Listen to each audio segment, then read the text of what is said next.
Bonjour et bienvenue dans le monde magique de la communication animale. Aujourd'hui, on va parler d'un grand sujet qui est, pour communiquer avec un animal, il vaut mieux être à côté de lui. Il y en a beaucoup qui pensent cela. Mais avant de rentrer dans les détails, n'hésitez pas à cliquer sur le lien en description de la vidéo pour recevoir une masterclass gratuite, à cliquer sur le pouce et à vous abonner pour être tenu au courant de la sortie des prochaines vidéos.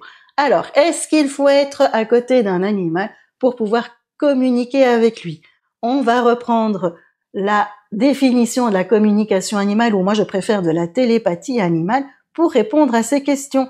Pourquoi j'aime bien le mot télépathie animale? Parce qu'il y a derrière ce mot-là le mot télé, qui veut dire à distance, et le mot pathéa, qui veut dire échange d'informations sans utiliser les 5 sens. Ça a tellement d'importance. Donc ça veut dire que c'est un échange d'informations entre un humain et un animal sans utiliser les 5 sens, sans le toucher, sans lui parler, sans l'observer.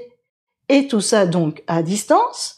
Et pourquoi sans utiliser les 5 sens? Pour ne pas être influencé par ce que l'on voit, parce que l'on sent ou parce que l'on touche. Une fois qu'on est influencé, on n'est plus neutre et notre mental peut se mettre à inventer des tas de choses. Et c'est ça qu'on veut éviter. On veut être le plus neutre possible, donc il ne faut pas être à côté de l'animal pour recevoir une information.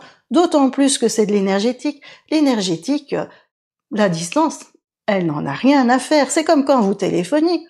Quand vous téléphonez, vous n'avez pas besoin d'être à côté de la personne quand vous téléphonez. Vous envoyez des ondes, la personne envoie des ondes, vous réceptionnez le tout et vous vous entendez. C'est la même chose en télépathie animale ou communication animale. On transmet des ondes, on réceptionne et on transmet des ondes. Donc la distance n'a aucune importance. Vous pouvez communiquer avec un animal à des milliers de kilomètres. Moi, je vais parfois en connexion avec des éléphants qui sont en Asie, alors que je suis en Belgique. Et tout ça en quelques secondes. Et c'est ça qui est génial. Alors, quand on fait les séances, les personnes me demandent souvent, oui, mais Chantal, quand on fait la séance, où doit être l'animal? Il doit être là où il a envie d'être. Tout simplement, il peut dormir, il peut manger, il peut jouer. Il sait entrer en connexion en faisant tout ça. Maintenant, il peut refuser, il peut dire, moi je mange et j'ai envie d'être tranquille quand je mange. C'est tout à fait son droit, bien entendu.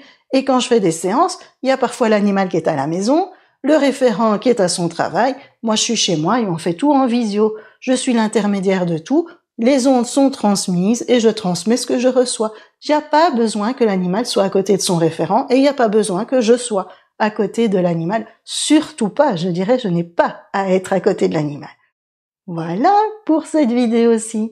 On se retrouve très prochainement. À bientôt.